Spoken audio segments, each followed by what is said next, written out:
Welcome everyone, this is Jeff Rich from the Burning Archive. About a week ago I did a video or released a video on how the Ukraine-Russia-NATO peace talks are faltering. I actually recorded the video a week or two before releasing it.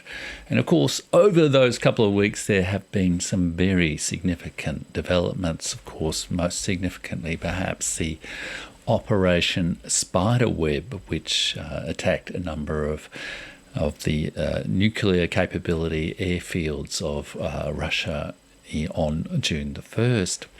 A lot is happening, and I guess the question is my reflections on how the peace negotiations changing in response to those events. And of course the situation has changed, so I guess to some degree my analysis of the situation also needs to change. This is part of the tension, I'm sure you would understand, of commenting on these current events without getting too sucked into the day-to-day events, trying to see them in a broader historical perspective. But things do change and one does need to recalibrate.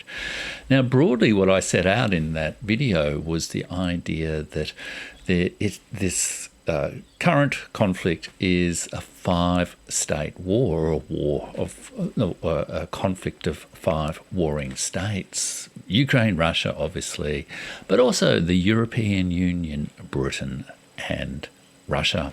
And that each of those states has slightly different objectives and different conditions, I guess, that they would seek to achieve in bringing this war to a conclusion.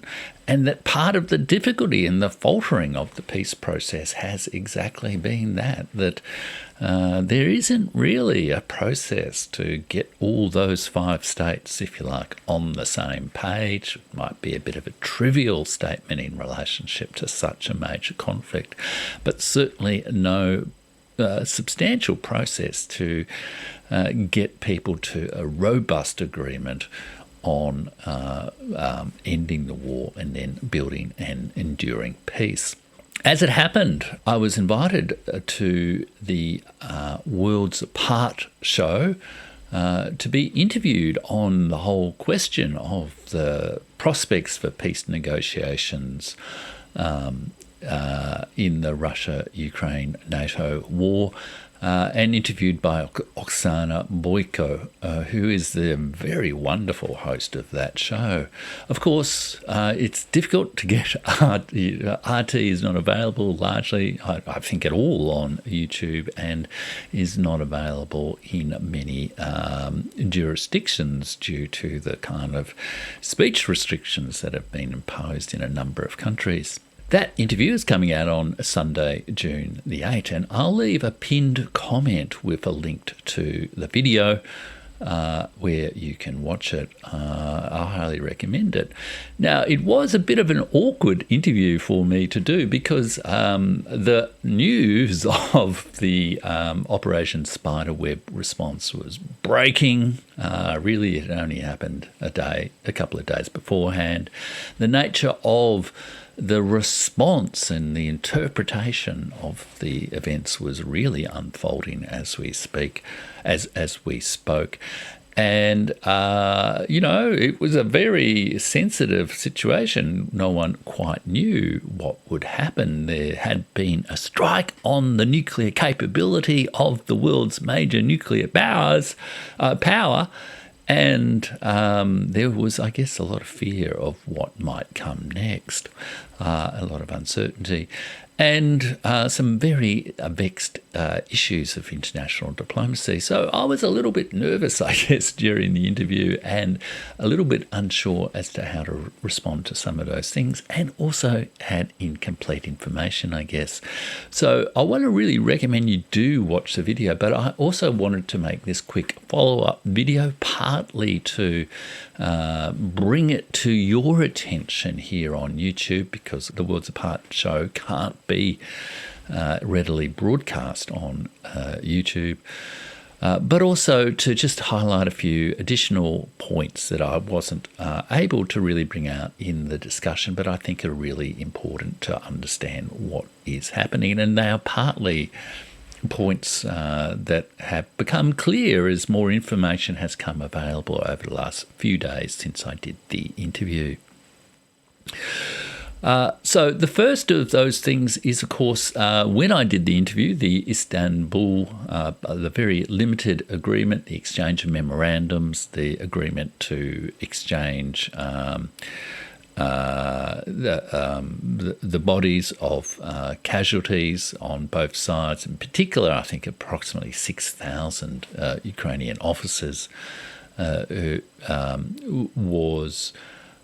those were basic agreements, partial agreements that were formed at Istanbul. And over the last couple of days, it's become clear that it seems that Ukraine, at least, is stepping back from the commitments it made or the agreements it made at only barely a week ago at the Istanbul meeting. In particular, there is a refusal to accept the bodies of the Ukrainian casualties that Russia has transported to the Ukrainian border and prepared for exchange. A rather tragic event. There has been speculation that this relates to both a desire not to admit the level of casualties, given these are 6,000 casualties in one zone of the war in recent times, and also a desire not to pay the families of the victims what they are due. But it's clearly a troubling sign that Ukraine is, maybe not a good faith negotiator even in that regard, even on a basic humanitarian issue. And it just highlights the difficulties and the conflicting motivations of at least one party, that is Ukraine. The second significant development has been the nature of the Ukrainian response. There has, in fact, of course, while there was a lot of attention, particularly in the Western media, on the Operation Spiderweb, the attack on the airfields, there were also a number of incidents which I think can frankly be described as terrorist incidents, bombings of trains with civilian casualties, bringing down bridges with the same impact. And there has in fact been a subsequent, at least one or two such incidents since I actually did the interview. So Oksana Boyko asked me on a number of occasions about the nature of, I guess, whether the description by the Russian president of Ukraine as a terrorist organisation was valid. I'm no expert in how these things are defined, but I think one can say that. And I also watched a very excellent video by at the Syriana, part of the Syriana Analysis Cold War II series with Kevork Amassian and also with Tariq Sirama, where Tariq was making a really excellent point that even the Operation Spiderweb could be described as a war crime or an act of perfidy as well. I'm no expert, of course, in these international law situations, but it is a serious concern. The third thing that has become clear after the event is that both Ukraine and Western governments and Western media have greatly exaggerated the actual impact or the damage of the initial Ukrainian attack. Rather than attacking 40% of Russia's nuclear defense, prevention capability in terms of preventing a nuclear strike, a very dangerous and reckless act. It appears that there are somewhere between 5 and 12 planes that were damaged, potentially none destroyed, and the nature of the impact has been rather less significant. Of course, the long-range impact of breaching this nuclear this nuclear deterrent agreement is much greater indeed. But the actual, I guess, military consequence of the act by Ukraine has been greatly exaggerated. It appears to be perhaps more like a number of incidents throughout this war aimed to build morale. And of course, NATO is having its annual summit in, I think it's 23rd to 25th of June, and it may well be that this Operation Spiderweb is part of the preparations for NATO and coincides with a lot of rhetoric about European support for the defence of Ukraine, and also increased military action or military budgets by the European states. The fourth point and I think there are 7 of these points, so just so you can keep track, the fourth point is the increasing evidence about the nature of British and USA involvement in this event. Now, there has been a call between Vladimir Putin and Donald Trump. I'm not sure whether that call had happened when I was doing the interview. It may well have. But in that call, the US president denied knowledge of the event. Now, I was asked during the interview, and I said during the interview, that it seemed highly implausible to me that there was not some kind of involvement of Britain or the United States in this act. And again, Tariq Siromar, a very expert commentator, has said he also thinks the Israeli intelligence agencies were possibly involved, and noted some of the similarity to the pager incident.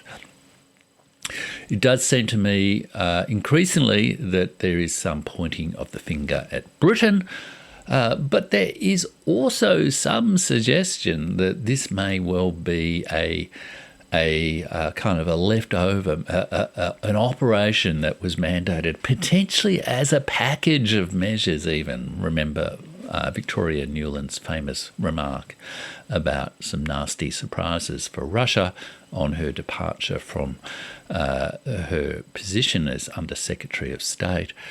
It may well have been approved some time ago as a package of measures and only activated now. And it may well be that someone did not believe they had already been given the legal authority, if you like, to do this act. And it was merely a case of activating it now at an opportune time, a couple of weeks before the NATO summit. So it does seem to me almost impossible to believe that Britain and the United States were not involved. And I've also, since doing the interview, seen an interview between Sky News and the Russian ambassador to Britain, where he noted that while the USA had denied involvement, Britain had not. And again, there was significant rhetoric from Britain in the days before this incident, talking about the threat from Russia and so forth. So, which would be, I guess, coincident with, a staged incident intended to both boost morale of Ukraine and its Western partners, as boost the case for continued defence investment in what otherwise might seem to be a losing cause, and also to provoke a major response that would also justify those things. It does seem to me, of course, that Britain has been, I'd heard at some point that Britain was the principal source of all intelligence on Russia for the United States government. I think one needs to see Britain's actions and the United States' actions as the actions of partners in war crimes even. And the United States cannot claim to get a pass by saying it's the perfidious Albion or the mad MI6 or the mad Europeans. Almost certainly there has been some level of CIA involvement and complicity in this action. The fifth thing I just wanted to comment on and clarify is this question of terrorism. Oksana Boyko asked me about terrorism. There has been a significant change in the way in which the Russian government describes the Ukrainian regime as now degenerating into a terrorist organisation rather than on the way to being there, and this certainly underlines the gravity of this and the likelihood that there will be some kind of counter-terrorism response. Of course, I'm no expert in terrorism. I'm no expert in the legalities of terrorism, and I was a little bit tentative about these issues in the interview with Oksana as a result. But I have heard a number of commentators, including the wonderful Darik Cyril Amar and Lawrence Wilkinson and others talking about this issue, and I do think it is a significant concern. Okay, then the sixth point is about the NATO summit. Now, it didn't, as I have said, this is a conflict of 5 warring states, and to some degree, Britain, Europe, and the United States are all jockeying, if you like, for position, relationships, priority access to Ukraine itself and its resources, as well as the relationship with the current Ukrainian government. I do think that it's important to see some of the tension between the United States, European Union and Britain, not just as the delusions of the British or seeking to undermine the war, so much as certainly the European Union and Britain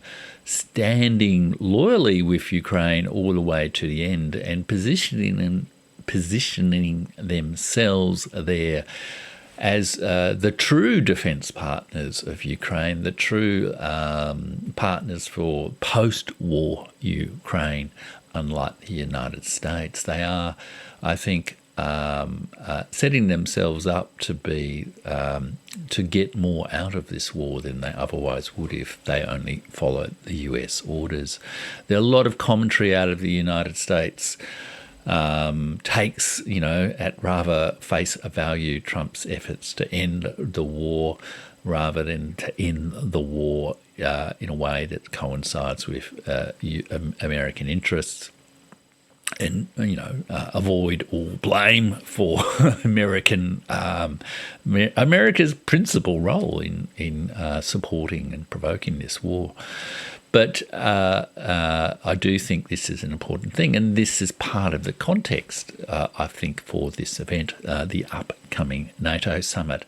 Because, of course, the European Union, and I think I might have made this point in the interview with Oksana, is a divided state. It has, and if you like, there's the defence wing of those 3 governments, and there's the civil wing of those 3, or the domestic, if you like, wing of those 3 governments.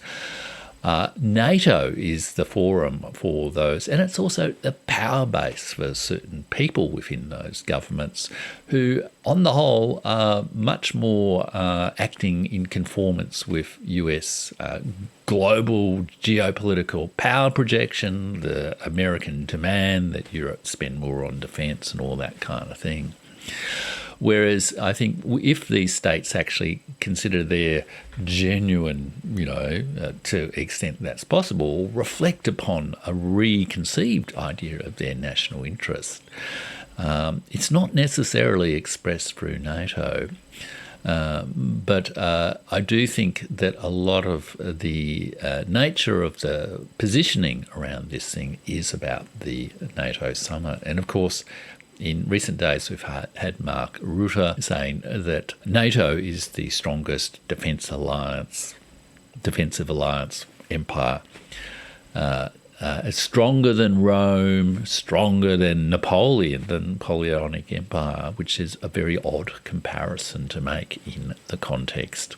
Since, I guess, in many ways, Napoleon subjected Europe to a personalised empire, much more personalised and dictatorial, perhaps, than Vladimir Putin's Russia, and of course invaded Russia to weaken the sort of anti-French alliance, including the Brits, and he failed in that task, and in the end, Russia liberated Europe from Napoleon. Perhaps Russia will liberate Europe from the United States after this war as well. But I do think the NATO summit is a key explanation for why this attack happened now, and also why there has been such a over-the-top celebration of this outrageous attack by the Western media and by some Western governments.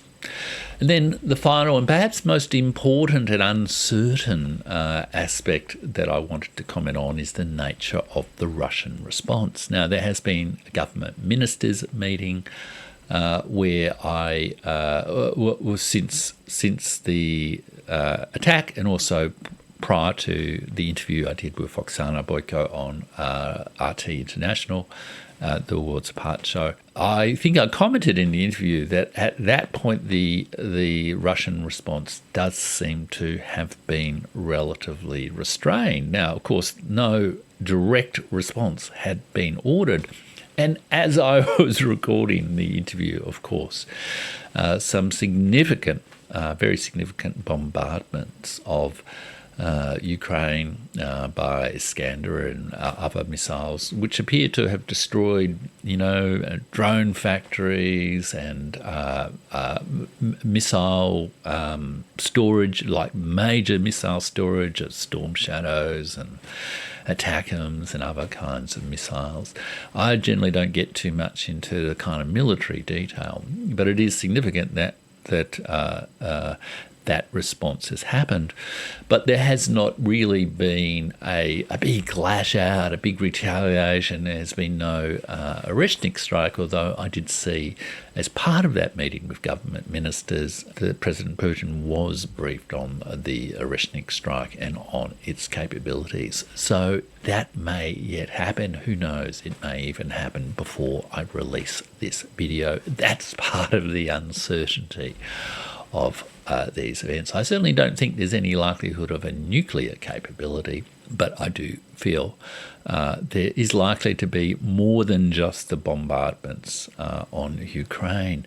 And there has been a very good article in RT, which I'll have a link to before, which describes the way in which it may well already be the case that this this British Ukrainian American attack on Russia's nuclear capabilities, Operation Spiderweb, has perhaps backfired already, but there is a need for Russia to think very carefully about the nature of its response, and they advocate a asymmetric response to sort of break this game of pushing Russia's buttons and saying, well, you really didn't respond in kind, you're sort of chickening out, and so we can push things a little bit further.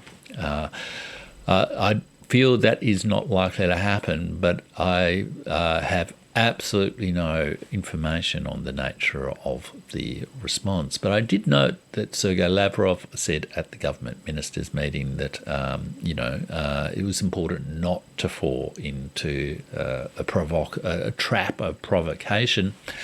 And I also commented that in the interview that Russia needs to bear in mind that, war is politics carried on by other means. The political objective of the war needs to be brought in mind.